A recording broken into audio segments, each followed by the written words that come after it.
पृथ्वी झात ब्रह्मांड का एकमात्र ग्रह है जहां हमने जीवन के अस्तित्व को निश्चित रूप से सिद्ध किया है। इसकी वायुमंडल, चुंबकीय क्षेत्र, प्रचुर जल, उपयुक्त तापमान और संतुलित पारिस्थितिकी तंत्र ने न केवल जीवन की उत्पत्ति को संभव बनाया है, बल्कि अरबों वर्षों तक इसके अस्तित्व को भी कायम रखा है। फिर भी मानवता ने हमेशा एक गहरा सवाल पूछा है, क्या हम ब्रह्मांड में अकेले हैं? यह प्रश्न सिर्फ दार्शनिक जिज्ञासा नहीं है, बल्कि वैज्ञानिक प्रेरणा, तकनीकी प्रगति के लिए प्रेरक शक्ति और भविष्य में जीवन की खोज के लिए मार्गदर्शक है। इसी कारण खगोल शास्त्री पृथ्वी जैसे ग्रहों की खोज करते हैं। इन ग्रहों को पृथ्वी जुड़वा कहा जाता है, न सिर्फ उनके आकार या द्रव्यमान की समानता के कारण, बल्कि उसमें रहने योग्य परिस्थितियों की संभावना के कारण भी। शोध मुख्य रूप से दो क्षेत्रों में चलता है।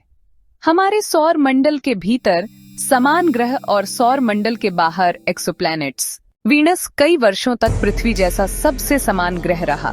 पृथ्वी के व्यास का 95% और द्रव्यमान का 81% होने के कारण वीनस इन मामलों में एक जुड़वां भाई जैसा है, लेकिन दिखावे बहकाने वाले हो सकते हैं। वीनस का वायुमंडल लगभग पूरी तरह से कार्बन डाइऑक्साइड का बना है और इसकी मोटी बादल परतें प्रबल ग्रीन हाउस प्रभाव उत्पन्न करती हैं। परिणाम स्वरूप सतह का तापमान 460 डिग्री सेल्सियस तक पहुंच जाता है, इतना गर्म कि सीसा भी पिघल जाए। वायुदाब पृथ्वी से लगभग 92 गुना अधिक है।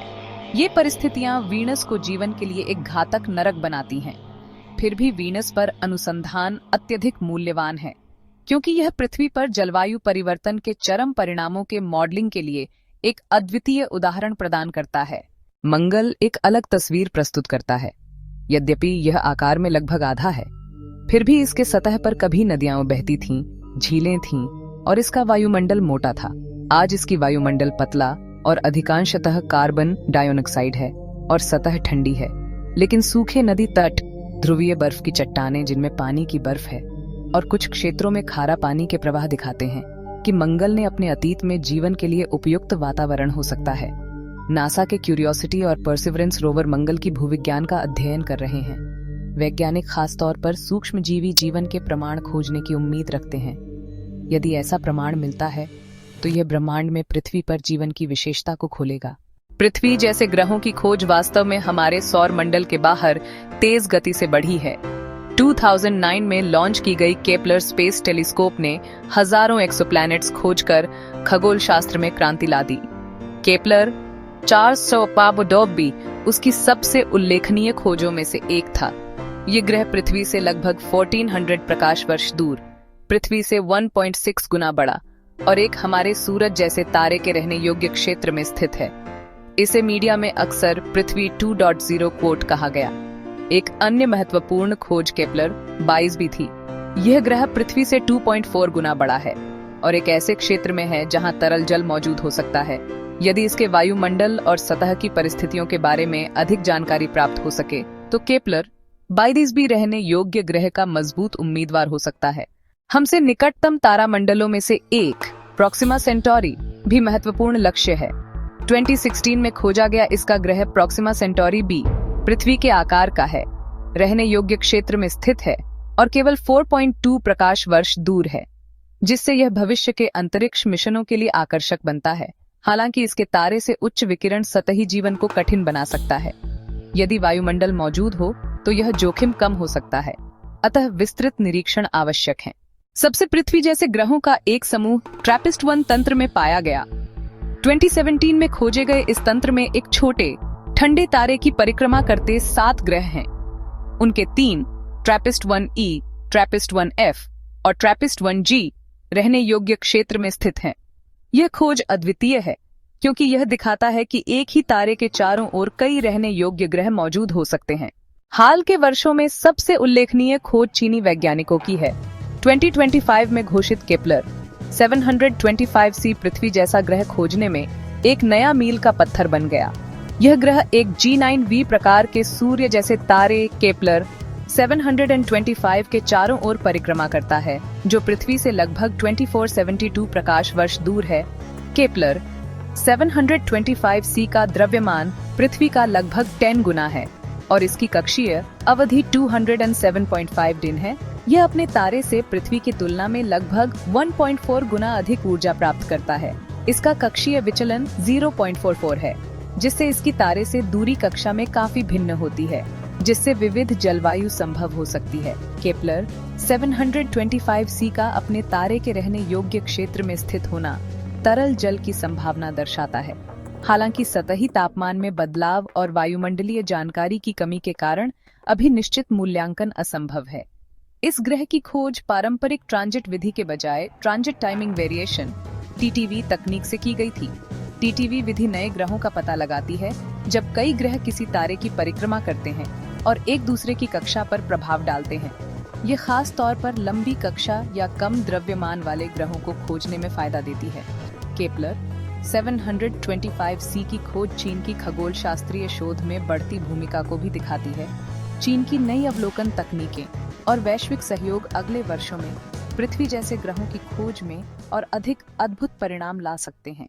इन तथाकथित पृथ्वी जुड़वा ग्रहों के वास्तव में रहने योग्य होने के लिए कुछ मूलभूत मानदंड हैं।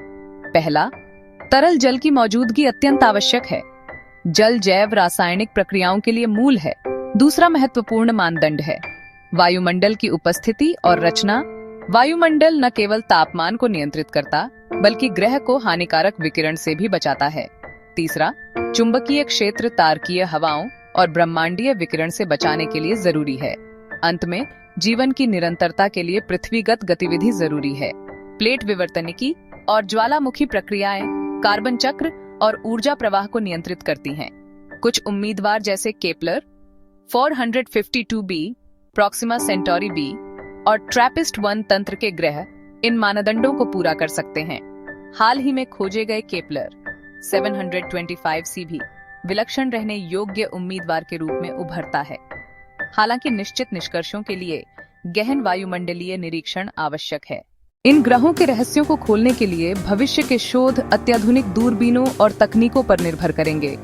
जेम्स वेब स्पेस टेलीस्कोप पहले से ही कुछ एक्सोप्लैनेट्स के वायुमंडलों में जलवाष्प, कार्बन डाइऑक्साइड और मीथेन जैसी गैसों के संकेत खोज रहा है। अगली दशकों में नियोजित दूरबीन परियोजनाएं जैसे लुवोयर और हैबेक्स पृथ्वी जैसे ग्रहों की सतह और वायुमंडल की प्रत्यक्ष इमेजिंग तकनीकों से अध्ययन करेंगी।